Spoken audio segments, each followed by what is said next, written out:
ABN Maharashtra में आपका खैर मकदम। मैं हूं मुनीर आरिफ खान।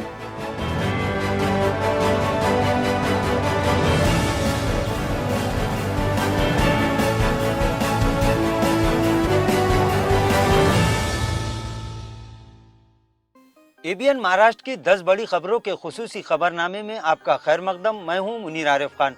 नाजरीन, खबरें शुरू करने से पहले एक नज़र आज की अहम सुर्खियों पर। सहाफ़ियों के अहम और संजीदा मसाइल को लेकर औरंगाबाद में वॉइस ऑफ मीडिया का तारीखी एहतजाज। हुकूमत और आवाम के मसाइल पर आवाज़ उठाने वाले मीडिया की हुकूमत से गुहार। अब है हुकूमत का असल इम्तिहान। आदर्श घोटाला मुतासरीन को इंसाफ दिलाने के लिए इम्तियाज जलील की क़यादत में टीआर दफ्तर पर किया गया थाली बजाओ आंदोलन। इम्तियाज जलील ने कहा, चाहे जो हो जाए आपके पैसे मैं दिलाऊंगा वापस। बीजेपी और शिंदे सेना पर उद्धव ठाकरे का बड़ा हमला। कहा, गद्दारों में है हिम्मत तो अपने दिल्ली के आकाओं के नाम से मांगे वोट। एकनाथ शिंदे का बड़ा दावा, आइंदा 2 साल में मुंबई को गढ़ों से किया जाएगा पाक। साबिका हुकूमत की वजह से मुंबई को हुई है परेशानी। चंद्रयान पर तिरंगा लहराए जाने वाली जगह का नाम शिव शक्ति रखने पर संजय राउत का पीएम मोदी पर तंज। कहा, साइज के मामले में भी मजहब की सियासत ठीक नहीं। शरद पवार के खिलाफ तंज, छगन भुजबल को पड़ गया महंगा। भीड़ में मुनाकिदा जलसे में एनसीपी कारकुनान का हंगामा। देखते रह गए अजीत पवार। यूपी के वजीर आला योगी आदित्यनाथ को आजम खान का मशवरा। कहा, आरएसएस का किताबचा नहीं, तारीख का करे मुताला। और नूह में शोभा यात्रा को नहीं मिली इजाजत। इंतजामिया ने अमन की बरकरारी के लिए निकाला बीच का रास्ता। 3 गाड़ियों में संतों को भिजवाया गया मंदिर। अमन की फजा बरकरार, लोगों ने ली राहत की सांस। नाज़रीन, सहाफ़ियों के अहम और दीरेना मसाइल के मुतालबात को लेकर वॉइस ऑफ मीडिया की जानिब से आज औरंगाबाद जिला कलेक्टर दफ्तर पर तारीखी एहतजाज किया गया और हुकूमत से अपील की गई कि जल्दी सहाफ़ियों के इन मसाइल को हल करके जमहूरियत के चौथे सुतून को मजबूत किया जाए। वॉइस ऑफ मीडिया की जानिब से कहा गया कि सहाफ़ती मैदान में 10 साला खिदमत अंजाम देने वाले सहाफ़ियों को शनाख्ती कार्ड दिए जाए। जिस तरह बार काउंसिल के वकला को कानून पर अमल करने का बाज़ाब्ता लाइसेंस दिया जाता है, उसी तर्ज पर सहाफ़ियों को भी सरकारी लाइसेंस दिया जाए। माली कमजोरी की वजह से कई हफ्तावारी अखबारात और मैगजीन बंद हो रहे हैं, लिहाजा इन्हें भी हुकूमत की जानिब से इश्तिहारात फराहम किए जाए। सहाफ़ियों के लिए अलहदा कारपोरेशन कायम किया जाए।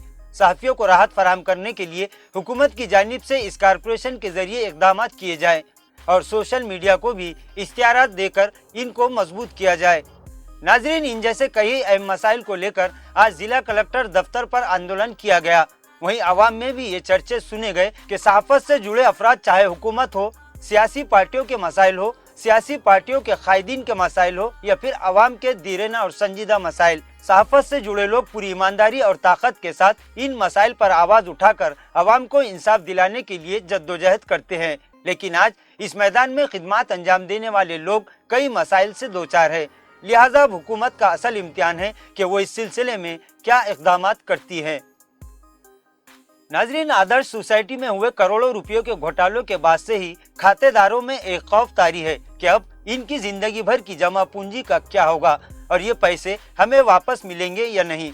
इस मामले पर शुरू ही से नुमाइंदगी करने वाले रुकन पार्लियामेंट इम्तियाज जलील की क़यादत में आज फिर एक आंदोलन किया गया। इम्तियाज जलील की क़यादत में टीडीआर दफ्तर पर सैकड़ों खातेदारों ने थाली बजाकर इंतजामिया को नींद से बेदार करने की कोशिश की। इस मौके पर इम्तियाज जलील ने तमामी मुतासिरीन को भरोसा दिलाया कि चाहे जो हो जाए आपकी एक एक पाई दिलाने के लिए मैं आखिरी सांस तक लड़ूंगा और खातेदारों को उनकी रकम वापस जरूर मिलेगी। नाजरीन, गुज़िश्ता दिन हिंगोली में एक जलसे में उद्धव ठाकरे के दिए गए बयान के बाद बीजेपी में गुस्से का माहौल देखा जा रहा है और यही वजह है कि बीजेपी नेता उद्धव ठाकरे के बयान पर शदीद नाराजगी का इजहार कर रहे हैं। वाज़ेह है कि गुज़िश्ता दिन उद्धव ठाकरे ने बीजेपी और शिंदे सेना पर जमकर बरसते हुए कहा कि इन गद्दारों ने पहले नेताओं को चुराया, फिर मेरे पिता की चोरी की और इन्हीं के नाम पर वोटों की भीख मांग रहे हैं। उन्होंने कहा कि अगर इनमें हिम्मत है तो वो दिल्ली के बाप के नाम पर वोट लेकर दिखाए। इसी तरह उन्होंने कहा कि हम इस वक्त देश बचाने के लिए निकले हैं।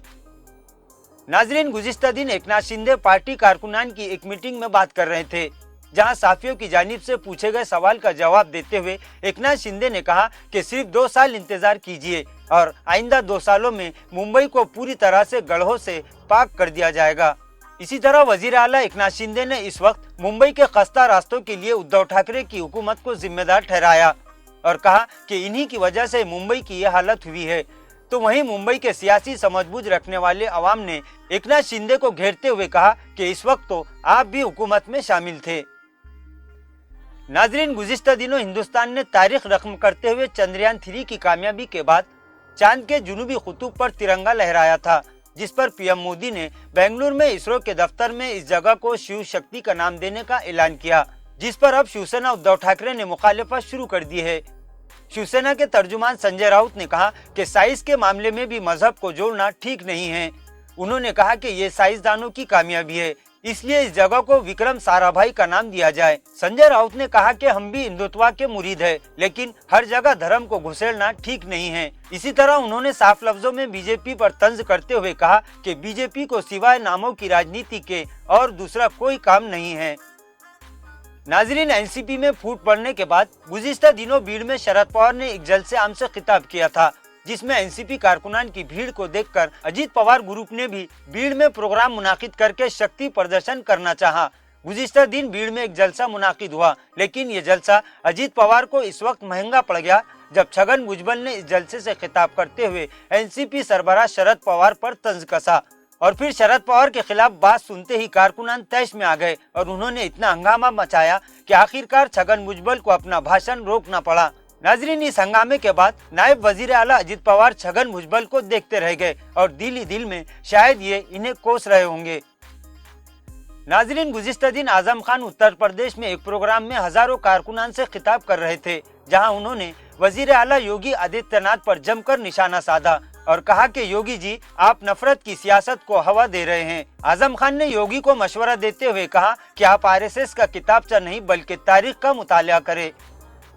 उन्होंने कहा कि तारीख का मुताला करने पर आपको पता चलेगा कि मुसलमानों का इतिहास यानी मुसलमानों की तारीख क्या है।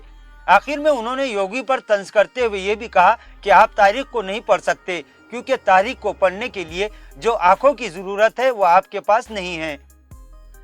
नाजरीन, गुज़िश्ता 31 जुलाई को शोभा यात्रा के दौरान नू और मेवात में हालात कशीदा हो गए थे और यहाँ फसाद फूट पड़ने की वजह से हजारों लोगों को नुकसान उठाना पड़ा था और कई दिनों की मेहनत के बाद इन मकामात पर अमन कायम हो सका। लेकिन फिर दोबारा आज वीएचपी की जानिब से शोभा यात्रा निकालने का ऐलान किया गया था, लेकिन हुकूमत और इंतजामिया ने इस यात्रा को इजाजत देने से साफ इनकार कर दिया था। इसके बाद नौ और मेवात को पूरी तरह से छावनी में तब्दील कर दिया गया।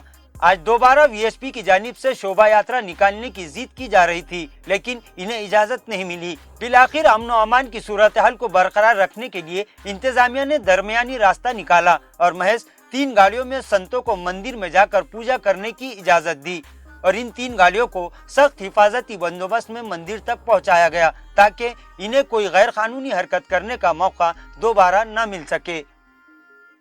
नाजरीन, बिलाखिर बाहर के लोगों को यहाँ दाखिल होने पर पाबंदी लगा दी गई और पुरअमन तरीके से मकामी लोगों ने मजहबी रसूमात अदा की और अमन व अमान की फिजा को बरकरार रखा। नू और मेवात और आसपास के तमामी इलाकों के लोगों ने आज राहत की सांस ली और आज का दिन पुरअमन तरीके से गुजर गया। नाजरीन, आज के लिए बस इतना ही। कल फिर मुलाकात होगी कुछ अहम खबरों के साथ। तब तक के लिए मैं मुनीर आरिफ खान आपसे इजाजत चाहता हूँ। अल्लाह हाफिज।